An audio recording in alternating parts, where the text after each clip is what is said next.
Hi, and welcome to another episode of Not Your Dad's Beer. Today, I am at Euclid Hall. This is where you party, this is where you drink great beer, eat amazing craft food, and I thought, well, what better beer to be drinking today than Stone's collaboration with Ishii Brewing Company out of Japan, Baird Brewing Company out of Japan, and, well, Stone, of course. This is a Green Tea I.P.A, 9.2%, 12-ounce bottle, definitely smaller than what we typically do, but the ABV is there, so we're doing it. It's a collaboration, part of the 2011 series. Portion of the proceeds go to help out Japan Disaster Effort Relief Program, and it should be a really interesting beer. I have no idea what to expect. I know what to get out of Stone, big, hoppy, sometimes piney resins, but really bitter beer. Ishii Brewing Company and Baird, I haven't had the pleasure of trying yet. We do got a Baird sitting in the cellar that's coming up soon. But in the meantime, we're gonna go ahead and crack it open, see what it tastes like. Stay tuned. All right, so we're gonna go ahead and pop this open. Look at that gun smoke coming right off the top, nice little hiss. Let's see how this interesting Green Tea I.P.A pours out, shall we?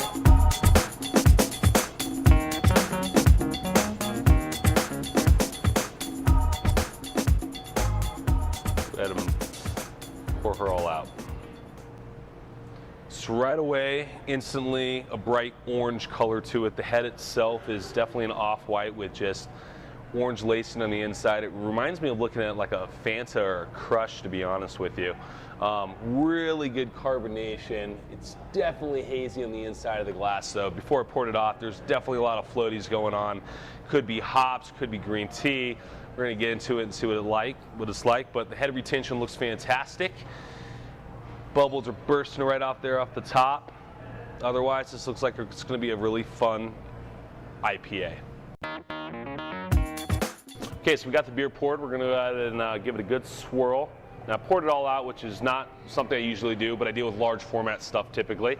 So this definitely fits real nice in a tulip. It's a good 12 ounces. Let's see what it smells like, yeah?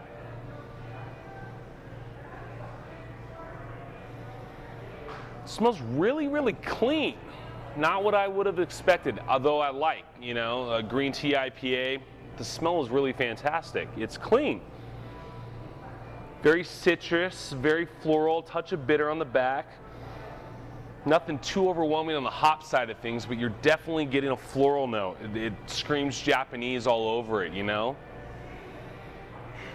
See what it tastes like.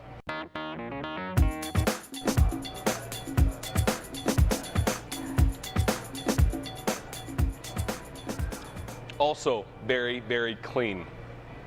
It's a well-polished IPA for sure. It's a really interesting collaboration. So we'll talk about everything going on right away. It's kind of sweet, to be honest with you, you know? I'm getting a little bit of bitter on the back, and we'll talk about that.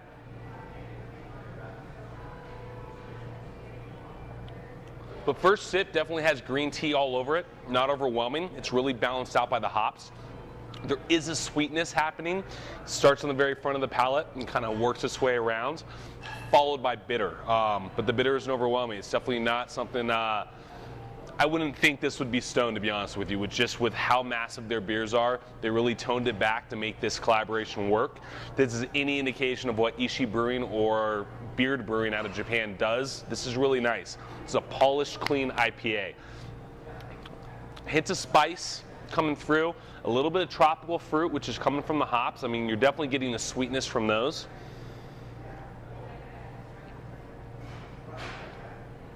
The body itself is just above light. It borders the medium because of the amount of bitter I'm getting.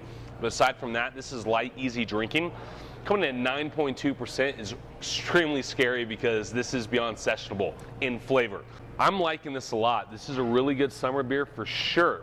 There's a lot of residual bitter that's coming in on the back of it though, that's a reminder that you are drinking an IPA. So first sip, green tea, sweet, very herbalness to it. Touch of spice, but you know, it's really balanced and just smooth. But on the back end is where you get all your bitter. And it's still there. It's a dry, lingering bitter, prototypical Stone written all over it. Not a hop bomb by any stretch of the means, but a really, really cool beer. As for when I would drink it, summertime, absolutely. We're hitting up the IPAs as much as possible before winter comes. I just don't view IPAs in winter as being like that, unless maybe it's a dark Cascadian ale.